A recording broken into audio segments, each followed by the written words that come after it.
Okay. So, how long have you been living here, Robert? December 1st, 2017. Okay, 2007. When did you notice the paranormal activity? When did it start? I started noticing it like February or April. Yes. After I moved in. Okay. And what were some of the things that were happening? Well, you'd be sitting here, right? And you could feel it either in that back room or in the kitchen, like they were trying to get my attention. But then I would go, my office used to be in there, and I'd go in there, and it would have pieces of mail or whatever, and it would have something pointing to it, right, trying to tell me something. And that was the beginning. But I do know this when I had my four-wheel drive, something had a hold of me and pushed my foot down on the gas pedal and took me for a ride.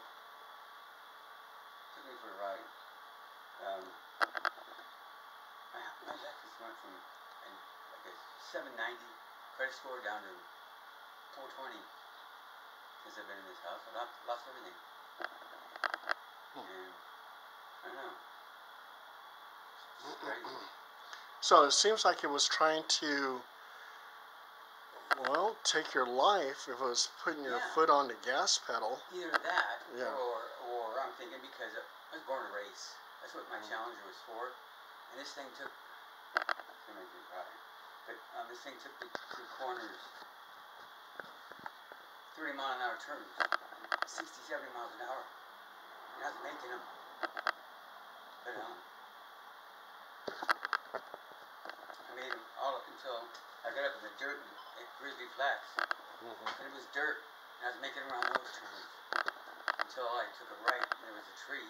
But my dad passed away.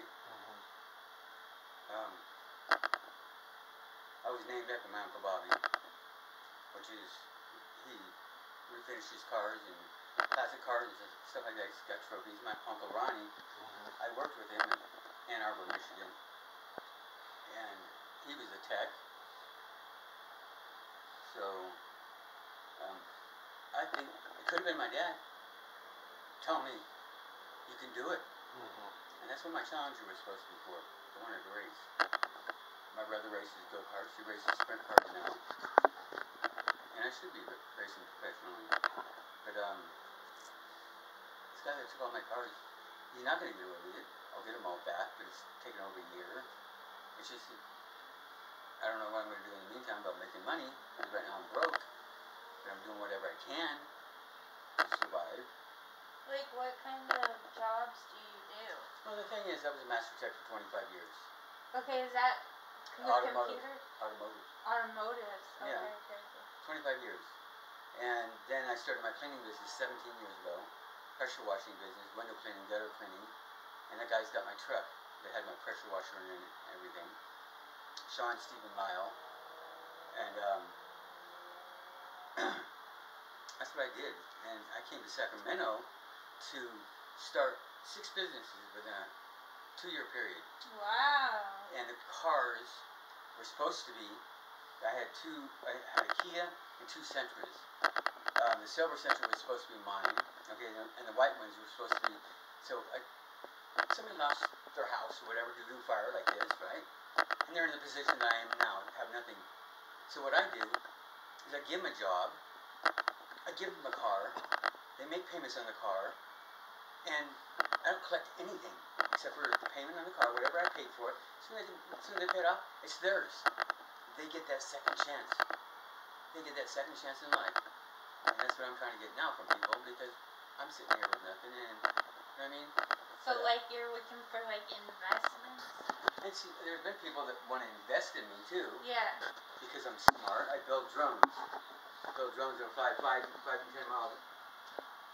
Wait, what kind of drone? What are you talking about? Drone. Like this. Drones. Drone, okay. Like this. I build these. Oh, that's cool. I can't do that. Nice. They'll fly 5 miles by themselves. Wow, that's better than the ones in the stores. Right? Yeah. Wow. Yeah. And they'll come back and land right where they took off. Yeah. that's awesome. So I'm trying to do this, but without the money, I can't keep going either. Do you do like eBay or anything to sell things like that? Well, I've been trying to do it on OfferUp. Yeah. Because that picture came from my thrift store that I had down the street. Okay. Oh, you had a thrift store. I did. Oh, I closed the doors. Oh, yeah. That's unfortunate. But I still have some stuff left over that I got from there. That'd be one of them. There's a few other things, but I do. I'm trying to sell things, but nobody seems to want to buy. Well, yeah. You know, it's that time. How much would you sell that drone for? Well, this one here, I've got about 500 into it, I think. I'll probably sell it for $7, just make $200 profit. Maybe even less, you know, depending on the situation, whatever. But I've got a 6-blade one. It has 6 blades. It'll even carry weight, but it's down to the police department because when the house was broken into, they caught him right away, and the cop brought half my stuff back, but washer and dryer is still down there. My drones and airplanes. So I fly remote control, but they're supposed to be down there. They just haven't found anybody that's got a truck that would take me down there. I got till the 2nd of April to get it. Wow. But and those trophies are mine, my mom's, and she had 2 Tennessee walking horses. They were West Coast champion Tennessee walking horses. She had 2 of them. Wow. And that was oh boy, society man. I think they're. Did she ever live in Kentucky? No. No. Not that I know of. Okay. But I did find out recently that I've been told that I was born in Denver, Colorado. Huh. But I was looking at my birth certificate and I wasn't. I was born in Pennsylvania. Wow. All this time I didn't know. Damn. Robert, one of the entities that you see here looks like a raccoon? Yes.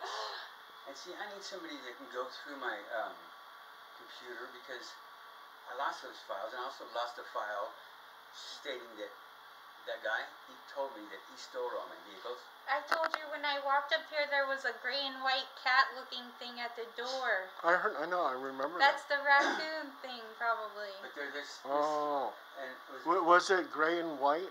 Yeah, that's the color of a raccoon. It's like gray. Oh. It was sitting right there by the door. I think it's friendly. There's a cat here, though. That's the cat. You know, but this thing was, I had 2 front-load washer and dryer, right? And I took pictures of it because I was selling them. But then I saw the reflection of this thing sitting back here. I couldn't see with my own eyes, but there was a reflection or whatever of this. It was probably the size of a raccoon. It was big and hefty, right? It had a long nose and sharp teeth. I don't know what it was, but later on that week, I stumbled across a video on YouTube that had the same thing on this lady's shoulder. Same identical cat-like thing. So I don't know what it is. I mean, I can explain it was identical. I don't know how to find it. Okay, she saw a few things. So what is it you saw? Okay, you saw the gray and white cat. Yeah, and it seemed protective, guarding. Down there on the power lines, I saw like some type of power surge or like something that like happens in the power lines coming through. I saw a man with dark hair like attached to that car. Like he looks like maybe Hispanic, like maybe in his 30s or something. He's like short and kind of like little chunky, but he's attached to that car right there. And then I saw your mom when I came in. Yeah. And I didn't know that was her. I was like, oh, there's a woman attached to the painting. She's she the other looks person like that's the here. painting, yeah. Is there another person in this house? Oh, okay. Your roommate? No. No. Oh, and then I saw back there in that room something about water and something about a little kid.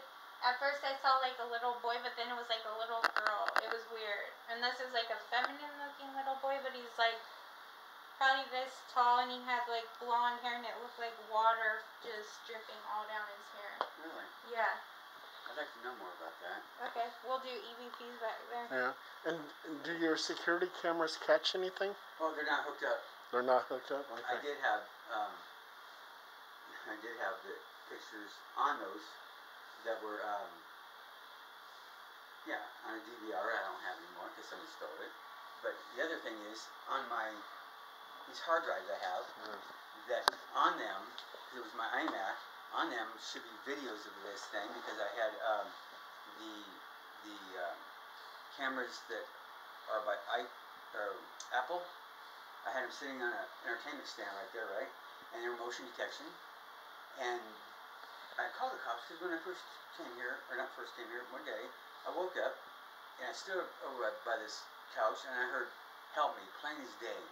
So I thought there was somebody in the house, so I called the cops.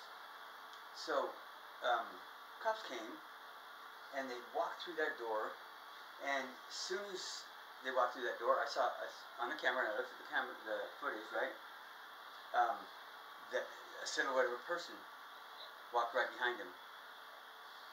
Wow. And I did say something like this to my landlord, and she says, "Well, you must like it there. You're still there."